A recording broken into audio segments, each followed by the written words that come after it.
ẹ jọ̀ọ́ nítorí Ọlọ́run bẹ́ẹ̀ ṣe ń wo fídíò yìí ẹ kọ́kọ́ share ẹ̀ lẹ́sẹ̀kẹsẹ̀ torí information tó wà ń bẹ̀ ó máa surprise ó máa yà wá lẹ́nu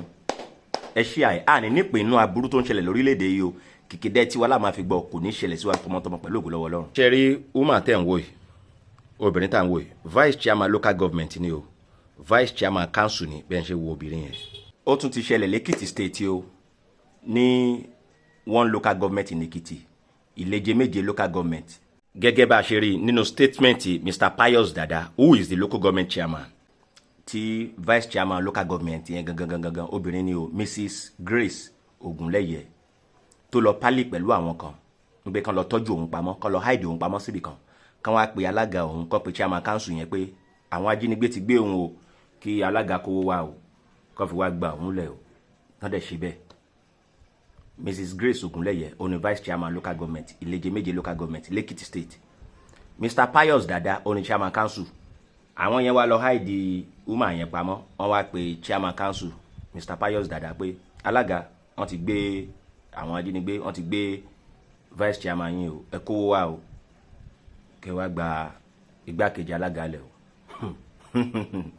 but through the security intervention wọ́n wá padà get wọ́n notice pé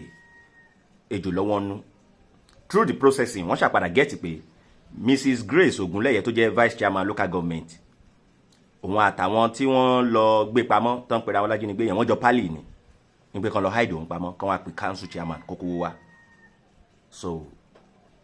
ìgbà tí ọ̀rọ̀ ṣáà di pé ó ti bẹ́yìn yọ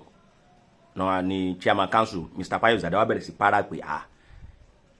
kí àwọn agbófinró jọ kan bá wọn wádìí kíní ìdílé ogun tó bá lọ́wọ́ nù ẹ̀ because èló gan ló wà ní council èló ni council ní kíni owó tó wà ní council tí vice chairman lọ sápamọ́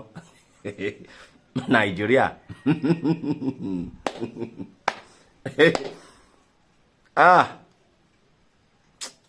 Ọlọ́run ọba kó gbàkóso lórílẹ̀‐èdè tá a wà ẹ̀ sìn many things ń ṣẹlẹ̀ oríṣiríṣi nǹkan tó lágbára la kàn ń gbọ́. Ok nígbà tí vice chairman local government a whole local government vice chairman tó lọ hide pamọ́ síbi kan pẹ̀lú àwọn kan tán lọ pálí tí wọ́n wá ní kó máa pe chairman council pé kó kówó wá o àwọn ti lọ gbé vice chairman rẹ̀ pamọ́ o kó lọ kówó wá o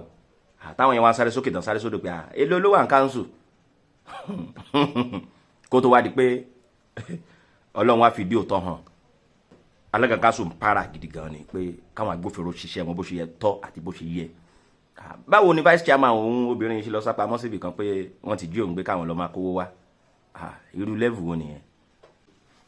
Àwọn agbófinró wọ́n ti arrest Mrs. Grace Ogunleye who is the vice chairman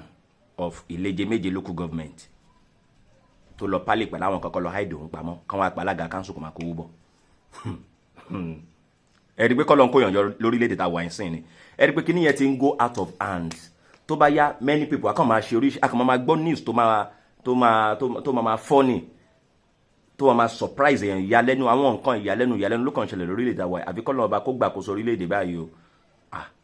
a whole local government vice chairman for that matter. Ok tán bá ní àwọn ajínigbé lọ gbá àwọn kan wàhálà kan ṣẹlẹ̀ níbì kan nǹkan kan ṣẹlẹ̀ níbì kan tá bá ń pe government ṣé àwọn náà ṣe local government ò kì í ṣe ara body of government in this country. Ẹ wo nǹkan tí ó ṣẹlẹ̀ within the inside the government gangan ẹ wo nǹkan tó ṣẹlẹ̀ inside the government obìnrin for that matter